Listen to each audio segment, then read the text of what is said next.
Hey guys, so all the way back in chapter 8, we talked about similar polygons, right? How to work with similar triangles.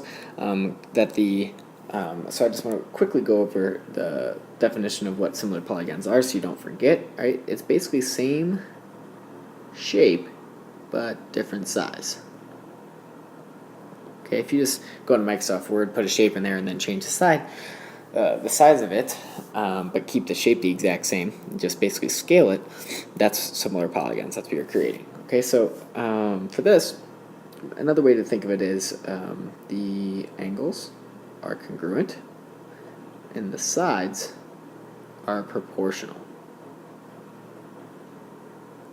Okay, so what we're going to do is we're going to use that to work with some areas of similar polygons. Okay, it's an easy way to work with that. So if you just have simple, these are similar polygons. Okay, we got two similar polygons here. We already know that the scale factor is just a over b, right? That's what proportional means. It means that all the corresponding sides are in proportion with each other. Okay, so we've got a scale factor equals a over b. All right, well, if we wanted to find the ratio of the perimeters, I'm going to use p. All right, ratio of the perimeters, all you do is add all those sides up, all right, and then create a ratio out of them. And if you do that, it's actually going to come down to the same answer, a over b. Okay?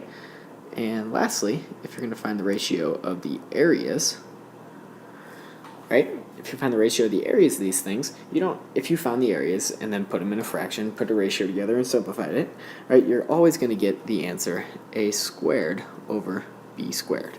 Okay, so now we can figure out the ratio of areas and perimeters without actually finding the perimeters and the areas of these things, because that's just saving us a bunch of time. So let me show you how this applies. Alright, so we got the scale factor of some similar hexagons. Doesn't matter what the shape is, as long as they're similar. So what you need to look for here is similar. That's the important part. Alright, so the scale factor is 3 to 2. Remember that that's A and that's B. 3 would be A, 2 is B. So we're going to find the ratio of the perimeters, the ratio of the areas. So the ratio of perimeters is just going to be 3 to 2. It's the same as the scale factor. And the ratio of the areas is that you square both of them. So 9 to 4. It's really that simple. Okay, number 2 here. It's a little bit more difficult. We're selling trampolines, they're all regular hexagons. That means they're all going to be similar to each other if they're regular. Same shape, different size. So we got similar. So one trampoline has a side length of about 4.5 feet in an area of 52.6. We're going to find the area of a trampoline whose perimeter is 67.5 feet. Okay, so how's that going to be helpful?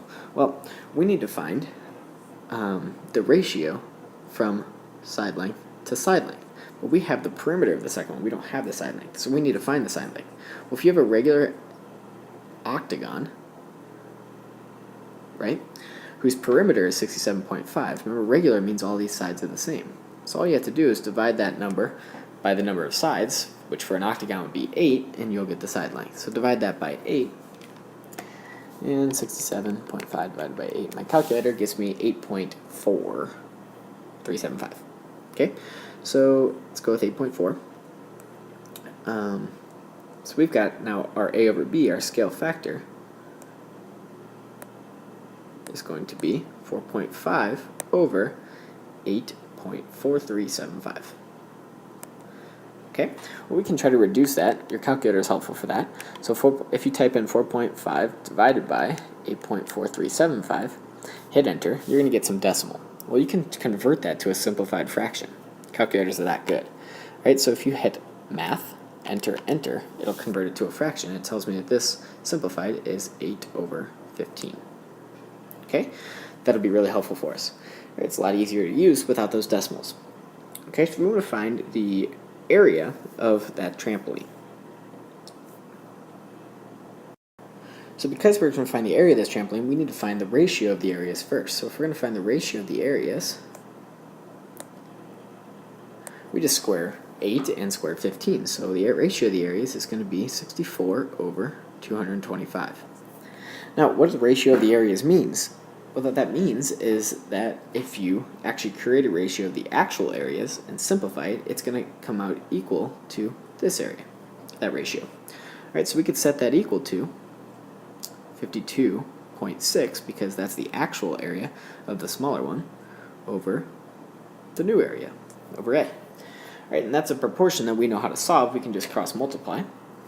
And so we got to do 225 times 52.6, divide that by 64, and our new area is equal to 184.92. That's it. Okay, number 3, we've got two similar polygons. They have perimeters of 7 and 28, so that tells us our scale factor, 7 to 28. We're going to find the area of the smaller figure if the area of the larger one is 48. Okay, so we've got scale factor equals 7 over 28, which is the same as 1/4. Okay, so 1/4 is our A over B, so we remember we're trying to find areas, so we need to square both of those and find the ratio of the areas. So that's going to be 1/16. So this is where we can set up our proportion with our actual areas.